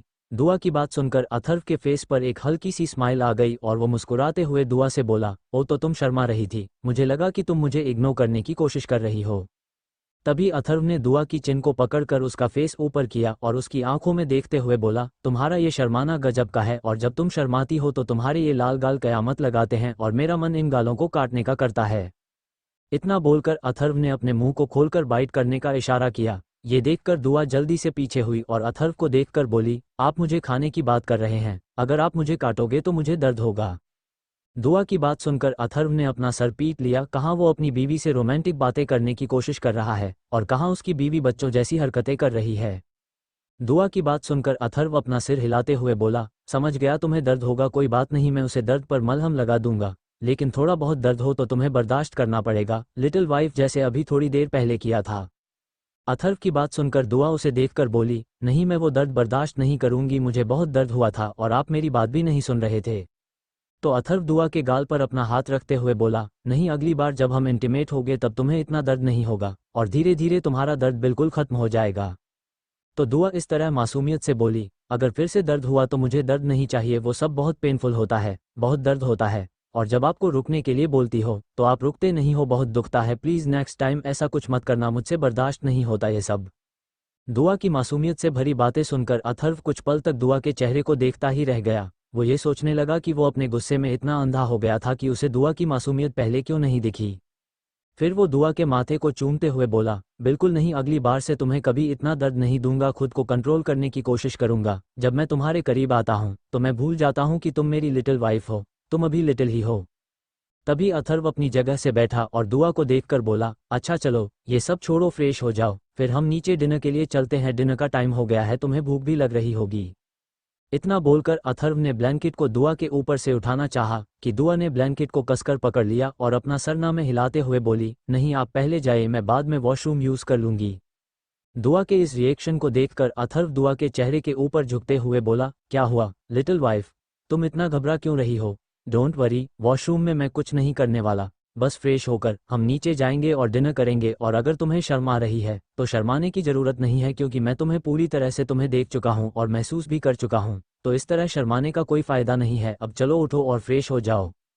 इतना बोलकर अथर्व ने एक झटके में दुआ के ऊपर से ब्लैंकेट हटाया और उसे अपनी गोद में उठाकर वॉशरूम की तरफ बढ़ गया। थोड़ी देर में वो लोग रेडी होकर नीचे पहुंचे तो अब तक डिनर टेबल पर लग चुका था। खाने को देखकर दुआ की भूख दुगनी हो चुकी थी, क्योंकि उसे सच में बहुत तेज भूख लग रही थी। वो जल्दी से अपनी जगह बैठी और उसने अपने लिए खाना सर्व किया और खाने लगी। अथर्व भी अपनी चेयर पर बैठा और दुआ को देखने लगा। खाना खाते खाते दुआ को एक कुछ याद आया तो उसने अपना सर उठाकर अथर्व की तरफ देखा, जो उसे ही देख रहा था। दुआ अथर्व को देखकर बोली, क्या मैं आपसे कुछ बोल सकती हूँ? दुआ की बात सुनकर अथर्व ने अपना सर उठाकर दुआ की तरफ देखा, जो उसे ही देख रही थी। तो अथर्व दुआ को देखकर बोला, हाँ बोलो, क्या बात है, तुम्हें कुछ कहना है मुझसे? अथर्व की बात सुनकर दुआ ने अपना सर हिलाया और फिर वो अथर्व को देखने लगी। उसे समझ नहीं आ रहा था कि वो अपनी बात अथर्व से कैसे बोले, उसे डर भी लग रहा था कि पता नहीं था कि वो कैसे रिएक्ट करेगा। दुआ को उसी तरह अपनी सोच में खोई हुई देखकर एक बार फिर से अथर्व बोला, क्या हुआ लिटिल वाइफ, तुम शांत क्यों हो गई? तुम कुछ बोलने वाली थी, बोलो। अथर्व की बात सुनकर दुआ धीरे से बोली, वो मुझे आपसे पूछना था कि क्या मैं कॉलेज जा सकती हूँ? इतने दिन हो गए हैं मैं कॉलेज नहीं गई हूँ, मेरी स्टडी छूट रही है, तो क्या मैं अपनी स्टडी कंप्लीट कर सकती हूँ? इतना बोलकर दुआ ने अपना सर उठाकर अथर्व की तरफ देखा तो अथर्व बिना किसी भाव के दुआ को ही देख रहा था। CH-28 अथर्व की बेफिजूल शर्तें। तभी दुआ अथर्व को देखकर एक बार फिर से बोली, क्या हुआ, आप कुछ बोल क्यों नहीं रहे हैं? दुआ की बात सुनकर अथर्व एकदम से मना करते हुए बोला, नहीं, तुम कहीं नहीं जाओगी, फिलहाल तुम इस घर से बाहर नहीं निकलोगी। इतना बोलकर अथर्व अपनी जगह से उठा और सीधा स्टडी रूम की तरफ चला गया। अथर्व के इस तरह उठकर जाने पर दुआ अथर्व के पीछे जाने लगी और जाते हुए बोली, आप ऐसा नहीं कर सकते, आप मुझे यहाँ से बाहर जाने से नहीं रोक सकते, आपने मुझे यहाँ लाकर कैद कर दिया है, मेरी स्टडी छुड़वा दी, मुझे मेरी फैमिली से दूर कर दिया और अब आप मुझे मेरी स्टडी को आगे कंटिन्यू करने से मना कर रहे हैं। मैं आपकी ये बात नहीं मानूंगी, मैं कॉलेज जाऊंगी। अथर्व अब तक स्टडी रूम में आ चुका था और वो अपनी टेबल के पास खड़ा हुआ था। इस वक्त उसकी आंखें बंद थी और वो गहरी गहरी सांस ले रहा था। तभी दुआ भी अथर्व की बगल में आकर खड़ी हुई। दुआ की नज़र टेबल पर पड़ी एक फाइल पर गई। उस फाइल पर दुआ का नाम लिखा था, दुआ रहेजा। अपने नाम को उस फाइल पर देखकर दुआ ने वो फाइल झट से उठा ली और उसको खोलकर देखने लगी। उस फाइल में दुआ की फैमिली डिटेल्स और दुआ की बेसिक डिटेल्स थी। दुआ ने इतना ही देखा था कि तभी अथर्व ने उसके हाथ से वो फाइल छीन ली और उसे बंद करके दुआ को देखकर गुस्से में बोला, इस तरह बिना किसी की परमिशन के उसकी चीज़ को हाथ नहीं लगाया जाता लिटिल वाइफ, क्या तुम में इतने मैनर्स नहीं है? अथर्व की बात सुनकर दुआ धीरे से बोली, लेकिन उस फाइल पर तो मेरा नाम लिखा है ना, फिर वो आपकी कैसे हुई? और मैं अपनी ही फाइल को देख रही थी। तभी दुआ एक बार फिर से उस फाइल को लेने की कोशिश करते हुए बोली, मुझे दीजिए, मुझे देखना है कि आप मेरे बारे में क्या जानने की कोशिश कर रहे हैं, आखिर आप चाहते क्या हैं? मुझे आप समझ क्यों नहीं आ रहे? कुछ पल पहले आप कुछ और थे, लेकिन अचानक ही आप कुछ और बन गए। क्या आप मुझे बताएंगे कि आप क्या जानने की कोशिश कर रहे हैं? दुआ की बात सुनकर अथर्व उस फाइल को ड्रॉवर में रखते हुए बोला, ये तुम्हारे मतलब की चीज़ नहीं है लिटिल वाइफ, मुझे क्या जानना है क्या नहीं, इससे तुम्हें मतलब नहीं होना चाहिए। मुझे जो जानना होगा वो मैं जान कर रहूँगा, फिलहाल के लिए अभी तुम यहाँ से जाओ। तो दुआ जिद करते हुए बोली, नहीं बिल्कुल नहीं, मैं यहाँ से कहीं नहीं जाऊँगी जब तक आप मुझे ये नहीं बता देते कि उस फाइल में क्या है, तब तक मैं नहीं जाऊँगी। तो आप मुझे बताइए उस फाइल में क्या है? दुआ की बात सुनकर अथर्व ने अपनी आंखें बंद की और फिर अपनी आंखें खोलकर वो दुआ को देखकर बोला, तुम्हें पता है लिटिल वाइफ, मैं कभी किसी के ऑर्डर्स फॉलो नहीं करता, बल्कि लोग मेरे ऑर्डर्स फॉलो करते हैं, लेकिन यहाँ तुम मुझे ऑर्डर दे रही हो जो मुझे बिल्कुल भी मंजूर नहीं है। जब मैंने एक बार बोल दिया कि मैं तुम्हें कुछ नहीं बताने वाला, तो इसका मतलब कुछ नहीं बताने वाला, तो अब चुपचाप अपने रूम में जाओ और आराम करो। अथर्व की बात सुनकर दुआ खींचते हुए बोली, क्या मेरी जिंदगी में सिर्फ यही रह गया है, इस घर में बंद होकर रह गई है मेरी जिंदगी? रूम में जाओ, आराम करो, जब भूख लगे तब नीचे आकर खाना खा लो, फिर रूम में चले जाओ, फिर आराम करो, बस इसके अलावा मेरे पास और कुछ है ही नहीं। क्या मैं पूरी जिंदगी यही करती रहूंगी? रूम से डाइनिंग हॉल और डाइनिंग हॉल से रूम। फिर दुआ एक बार फिर से तरफ से बोली, ठीक है, अगर आपको वो फाइल मुझे नहीं देनी तो मत दीजिए, आपको नहीं बताना तो मत बताइए, लेकिन प्लीज़ मुझे मेरी आगे की स्टडी तो कंटिन्यू करने दीजिए। आपने मेरी लाइफ को पूरी तरह से कंट्रोल कर रखा है, ना ही मुझे मेरे घर वालों से मिलने दे रहे हैं, ना ही मुझे कुछ पता चल रहा है कि आखिर चल क्या रहा है मेरी ज़िंदगी में। मेरी ज़िंदगी पूरी तरह से बदल गई है। ये सब बोलते हुए दुआ अब रोने लगी थी। दुआ को रोते हुए देखकर अथर्व ने एक गहरी सांस ली और फिर वो दुआ से बोला, तुम्हें कॉलेज जाना है ना? ओके फाइन, तुम कॉलेज जाओगी, लेकिन मेरी कुछ शर्तें हैं। अथर्व के मुंह से अचानक से हाँ सुनकर दुआ की आंखें एकदम से चमक उठी और वो जल्दी से अपने आंसू साफ करते हुए बोली, मुझे आपकी सारी शर्तें मंजूर है। दुआ ने बिना सोचे समझे अथर्व से ये बोल दिया था कि उसे उसकी सारी शर्तें मंजूर हैं, लेकिन अभी तक उसने अथर्व की शर्तें सुनी तक नहीं थीं। तभी अथर्व दुआ को देखकर बोला, मेरी शर्तें पहले सुन तो लो लिटिल वाइफ की, आखिर मेरी शर्तें हैं क्या? अगर तुम्हें शर्तें मंजूर हैं तो तुम कॉलेज जा सकती हो, मुझे कोई इश्यू नहीं है, और अगर तुम्हें शर्तें मंजूर नहीं हैं तो तुम यहाँ से कहीं नहीं जाओगी। अथर्व की बात सुनकर दुआ एक बार फिर से अथर्व को देखने लगी। अब उसे सच में डर लगने लगा कि अथर्व उसके सामने अब ऐसी कौन सी शर्तें रखेगा, क्योंकि जिस हिसाब से अथर्व बोल रहा था उस हिसाब से दुआ को ये कन्फर्म हो गया था कि जरूर अथर्व के दिमाग में कुछ ऐसा चल रहा है जो उसके लिए बहुत मुश्किल होने वाला है। तभी दुआ अथर्व को देखकर धीरे से बोली, क्या शर्तें हैं आपकी? अब आप क्या चाहते हैं, मुझे क्या करना होगा? दुआ की बात सुनकर अथर्व को देखकर नॉर्मली बोला, ज़्यादा कुछ नहीं लिटिल वाइफ, बस तुम्हें अपनी फैमिली से दूर रहना होगा, अपनी फैमिली को हमेशा हमेशा के लिए भूलना होगा, और तुम कॉलेज तो जाओगी लेकिन श्रुति से बात नहीं करोगी। इनफैक्ट अगर तुम्हारा कोई भी फैमिली मेंबर तुम्हारे सामने आता है तो तुम उसे ऐसे इग्नोर करोगी जैसे तुम उसे जानती तक नहीं हो, वो तुम्हारे लिए अजनबी है। अगर तुम्हें मेरी ये जो शर्तें मंजूर है तो बोलो, और अगर नहीं तो जिस तरह से अभी तुम्हारी लाइफ चल रही है आगे भी उसी तरह से चलेगी, कोई चेंज नहीं आएगी। जब मेरा मूड होगा, मेरा मन होगा, तब मैं तुम्हें अपने साथ इस घर से बाहर ले जाऊंगा, वरना तुम अपनी मर्जी से यहाँ से कहीं नहीं जाओगी। CH29 दुआ की जिद। अथर्व की बात सुनकर दुआ हैरानी से उसे देख रही थी, उसे यकीन नहीं हो रहा था कि अथर्व ऐसा कुछ बोलेगा। तभी दुआ अथर्व को देखकर बोली, आप ऐसे कैसे बोल सकते हैं, आपको पता भी है कि आप क्या बोल रहे हैं? मैं आपकी ये शर्तें नहीं मानूंगी, श्रुति दी से बात करूंगी, फैमिली से कोई आया तो उससे भी बात करूंगी, अगर मुझे कोई लेने भी आएगा तो उसके साथ जाऊंगी भी, मैं आपकी शर्तें नहीं मानूंगी। दुआ की बात सुनकर अथर्व अपनी जगह से खड़ा हुआ और अपने कदम दुआ की तरफ बढ़ाते हुए बोला, सीरियसली लिटिल वाइफ, अगर तुम मेरी शर्त नहीं मानेगी तो तुम्हें लगता है कि मैं तुम्हें इस घर से बाहर कदम भी रखना दूंगा? अगर तुम्हें ऐसा लगता है तो तुम्हें बहुत गलत लगता है, बहुत बड़ी गलतफहमी में हो। तुम इस घर से बाहर कहीं नहीं जाओगी। अब जाओ अपने रूम में और आराम करो, मुझे कुछ काम है। अथर्व की बात सुनकर इस बार दुआ गुस्से में बोली, नहीं जाऊंगी, मैं कहीं नहीं जाऊंगी। जब तक आप मुझे कॉलेज जाने की परमिशन नहीं दे देते तब तक मैं नहीं जाऊंगी।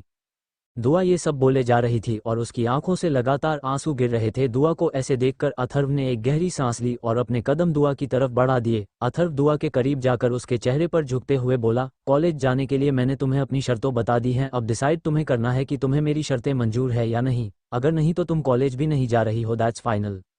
अथर्व की बात सुनकर दुआ आंसुओं से भरी आंखों से अथर्व की आंखों में देखकर धीरे से बोली, क्यों कर रहे हैं आप मेरे साथ ऐसा? क्यों नहीं जाने दे रहे मुझे? आपको पता है मुझे दादी की याद आती है, मुझे घर की याद आती है, लेकिन आप मुझे यहाँ से कहीं जाने नहीं देते। तभी अथर्व दुआ के गाल पर अपना हाथ रखकर धीरे से बोला, लिटिल वाइफ, अब तुम यहाँ से कहीं नहीं जाओगी, बिकॉज अब तुम सारी जिंदगी के लिए मुझसे बंध चुकी हो। तुम मेरी बीवी हो तो अब तुम इस घर से उस घर में कभी नहीं जाओगी। मुझे तुम्हारी फैमिली पसंद नहीं है, आई हेट दीज पीपल, इसलिए मैं तुम्हें उन लोगों के पास नहीं जाने दूंगा। तुम जितनी जल्दी ये समझ जाओ तुम्हारे लिए बेटर है कि तुम्हें सारी जिंदगी मेरे साथ रहना है और अपनी फैमिली को भूलना है। अगर तुम इसी तरह उन्हें याद करती रहोगी तो तुम्हें दर्द और तकलीफ के अलावा और कुछ नहीं मिलेगा और मैं तुम्हें दर्द बिल्कुल नहीं देना चाहता। अथर्व की बात सुनकर दुआ अथर्व का हाथ झटकते हुए बोली, आप देना नहीं चाहते लेकिन आप दे रहे हैं, मुझे बहुत तकलीफ दे रहे हैं, मुझे आपसे बात ही नहीं करनी। इतना बोलकर दुआ रोते हुए वहां से रूम में चली गई। दुआ को रोते हुए देखकर अथर्व ने गहरी सांस ली और जाकर अपने चेयर पर बैठ गया। इस वक्त वो किसी और ही सोच में खोया हुआ था। उसके दिमाग में बहुत कुछ चल रहा था जो सिर्फ वही जानता था। अथर्व अपनी टेबल पर रखी फाइल उठाते हुए बोला, तुम उन लोगों से दूर रहोगी लिटिल वाइफ, इसी में तुम्हारी भलाई है। मुझे उन लोगों पर बिल्कुल भरोसा नहीं है, वो लोग तुम्हारी मासूमियत पूरी तरह से छीन लेंगे। तुम्हें उन पर भरोसा है लेकिन मुझे उन पर 1% भी ट्रस्ट नहीं है। वो तुम्हें अपने फ़ायदे के लिए अपने पास रख रहे हैं। जिस दिन उनका फ़ायदा निकल जाएगा उसे दिन वो तुम्हें अपनी ज़िंदगी से भी धक्के मारकर बाहर निकाल देंगे और मैं ऐसा कभी होने नहीं दूंगा। लगभग 2 घंटे बाद अथर्व स्टडी रूम से अपने रूम में गया तो उसने देखा रूम में बिल्कुल अंधेरा था। अथर्व को ये बात थोड़ी अजीब लगी क्योंकि दुआ कभी पूरी तरह से लाइट्स ऑफ करके नहीं रहती थी। अथर्व ने अपने कदम आगे की तरफ बढ़ाए और उसने लाइट ऑन की तो देखा तो दुआ बेड पर लेटी हुई थी। उसने पूरी तरह से खुद को ब्लैंकेट से ढक रखा था। ये देखकर अथर्व ने अपने कदम उसी तरफ बढ़ा दिए। अथर्व दुआ को उठाते हुए बोला, मुझे पता है लिटिल वाइफ कि तुम सो नहीं रही हो, तो ये ड्रामा करना बंद करो। अथर्व के ऐसा बोलने पर भी दुआ ने कोई रिस्पांस नहीं दिया तो अथर्व ने झटके में दुआ का ब्लैंकेट उठाया। अथर्व ने दुआ के चेहरे को देखा तो उसे ऐसे लगा जैसे उसके दिल में किसी ने सुइयां चुभो दी हो। अथर्व जल्दी से दुआ के पास बैठा और उसके चेहरे को अपने हाथों में थामते हुए बोला, इस तरह रोने की जरूरत नहीं है लिटिल वाइफ, तुम इस तरह रोक कर अपनी तबीयत खराब कर लोगी और कुछ हासिल नहीं होगा तुम्हें। दुआ ने रो रो कर सच में अपनी बहुत बुरी हालत कर ली थी। उसकी आंखें सूज चुकी थी और पूरी तरह से लाल हो चुकी थीं। तभी दुआ अथर्व के हाथों को हटाते हुए बोली, मेरे साथ कुछ भी हो, मेरी तबीयत खराब हो, उससे आपको क्या फ़र्क पड़ता है? मेरी फीलिंग, मेरे इमोशन से आपको कोई फ़र्क नहीं पड़ता। आप सच में बेदिल राजवंश हो, आप जाइए यहाँ से। दुआ की बात सुनकर अथर्व धीरे से बोला, मैंने कहा ना लिटिल वाइफ कि तुम इस तरह करके कुछ हासिल नहीं कर पाओगी। मैंने अपनी कंडीशंस तुम्हें पहले ही बता दी हैं। अगर तुम उन कंडीशंस को मानती हो तो मैं तुम्हें कल से ही कॉलेज भेज दूंगा, लेकिन कंडीशंस तुम्हें माननी होगी। अथर्व की बात सुनकर दुआ एकटक उसके चेहरे को देखने लगी। इस वक्त अथर्व के चेहरे पर कोई भाव नहीं थे, वो बस दुआ के चेहरे को देखे जा रहा था। तभी दुआ अपनी जगह से उठी और अथर्व के सामने बैठ गई। दुआ अथर्व को देखकर बोली, मैं आपकी कंडीशन मानने के लिए तैयार हूं, आप जैसा कहेंगे, जो कहेंगे मैं करूंगी, लेकिन आप मुझे घर से बाहर जाने देंगे, मुझे कॉलेज भी जाने देंगे और मुझे एक नया फ़ोन ला कर देंगे। दुआ की बात सुनकर अथर्व दुआ चेहरे को देखे जा रहा था लेकिन अभी तक उसने दुआ की बात का कोई रिप्लाई नहीं किया। CH30 पब्लिक किस। तभी दुआ अथर्व के स्लीव्स को खींचते हुए बोली, मैं आपसे कुछ बोल रही हूँ, आप मुझे इस तरह क्यों घूर रहे हो? मेरी बात का जवाब दो। दुआ की बात सुनकर अथर्व गहरी सांस लेते हुए बोला, ओके फाइन, तुम्हें एक फ़ोन मिल जाएगा और तुम कॉलेज भी जाओगी, लेकिन अगर तुमने मेरी मर्जी के खिलाफ कुछ भी करने की कोशिश की तो उसी दिन से तुम्हारा बाहर आना जाना बंद और तुम्हारा फ़ोन भी ले लूंगा मैं। अथर्व की बात सुनकर दुआ जल्दी से अपना सिर हिलाते हुए बोली, नहीं, आप जैसा बोलोगे मैं वहीं करूंगी, लेकिन प्लीज़ मेरा कॉलेज बंद मत करना। दुआ की बात सुनकर अथर्व दुआ का हाथ खींचकर अपने करीब करते हुए बोला, नहीं करूंगा। अच्छा, अब ये सब छोड़ो और अच्छे बच्चे की तरह सो जाओ, सुबह कॉलेज भी जाना है ना। अथर्व की बात सुनकर दुआ उसे देखकर बोली, लेकिन मेरे पास कॉलेज जाने के लिए कॉलेज का सामान नहीं है, ना ही मेरी बुक्स यहाँ है, ना ही मेरा बैग यहाँ है और स्टेशनरी का सामान भी नहीं है मेरे पास। दुआ की बात सुनकर अथर्व दुआ के फोरहेड को चूमते हुए बोला, डोंट वरी लिटिल वाइफ, कल सुबह तुम्हें सब सामान मिल जाएगा। अब तुम टेंशन फ्री होकर सो सकती हो। अगर तुम कल लेट उठी तो कॉलेज जाना भी भूल जाओ। अथर्व की बात सुनकर दुआ जल्दी से अपना सर हिलाते हुए बोली, नहीं मैं सो रही हूँ। इतना बोलकर दुआ बेड पर लेट गई और उसने खुद को ब्लैंकेट से कवर कर लिया। दुआ के लेटने के बाद अथर्व ने एक नज़र उसे देखा और फिर अपना फ़ोन उठाकर किसी को एक मैसेज ड्रॉप किया और फिर वो भी दुआ की बगल में लेट गया। अगली सुबह दुआ ड्रेसिंग के सामने खड़ी होकर रेडी हो रही थी। दुआ ने वाइट कलर का कॉट सेट पहना था जिसका क्रॉप टॉप स्ट्रैप वाला था। साथ ही ऊपर से उसने बेबी ब्लू का शर्ट पहना हुआ था। ब्लॉक हिल्स और बेसिक मेकअप में वो रेडी थी। उसने बालों का हाफ बन बनाया हुआ था। उसी वक्त रूम का डोर ओपन हुआ और अथर्व अंदर आया। अथर्व दुआ को देखकर बोला, are you ready little wife? Atharv की बात सुनकर दुआ अपना सिर हिलाते हुए बोली, येस आई एम रेडी। तो अथर्व दुआ को देखकर बोला, चलो आज मैं तुम्हें कॉलेज ड्रॉप कर रहा हूँ। अथर्व की बात सुनकर दुआ हैरानी से अथर्व को देख रही थी। उसे उम्मीद नहीं थी कि अथर्व उसे कॉलेज ड्रॉप करेगा। दुआ अथर्व को देखकर धीरे से बोली, आपको आने की ज़रूरत नहीं थी, मैं ड्राइवर के साथ चली जाती।